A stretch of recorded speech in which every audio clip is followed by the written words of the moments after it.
बिहार की राजनीति में गृह मंत्री और बीजेपी नेता अमित शाह की पहली वर्चुअल रैली ने एक तरफ कई चर्चाएं छेड़ दी हैं, तो दूसरी तरफ आने वाले चुनाव की जमीन भी तैयार कर दी है।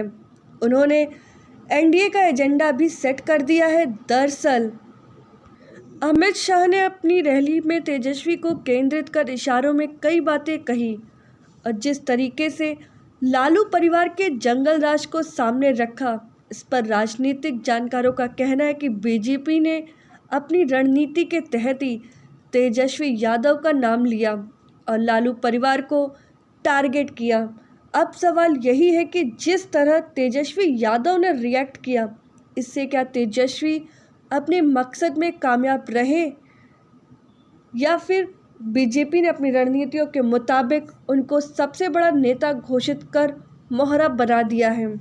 बिहार की राजनीति में नीतीश कुमार रहे हों या फिर बीजेपी का कोई और बड़ा नेता, आरजेडी पर हमला बोलते समय लालू को केंद्र में रखते आए हैं।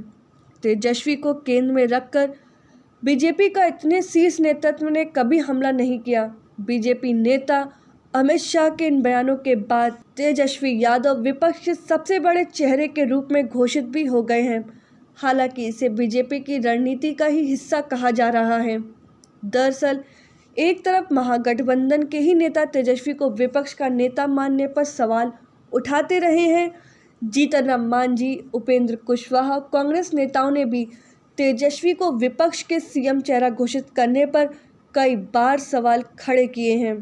ऐसे में अमित शाह द्वारा रैली में विपक्ष के किसी नेता या पार्टी को कोई नोटिस लिए बिना तेजस्वी यादव पर हमले कर विपक्ष के सबसे बड़ा और मुख्य चेहरा घोषित कर दिया है। लेकिन सामने नीतीश कुमार जैसे चेहरे के नेतृत्व में चुनाव लड़ने की बात कहकर एक साथ कई निशाने साध दिए। अमित शाह द्वारा तेजस्वी पर तेज हमले ने सबको चौंका दिया है। राजनीतिक जानकारों की माने तो बीजेपी ने अपनी रणनीति के तहत तेजस्वी को सबसे बड़ा चेहरा घोषित कर मोहरा बनाने की कोशिश की है।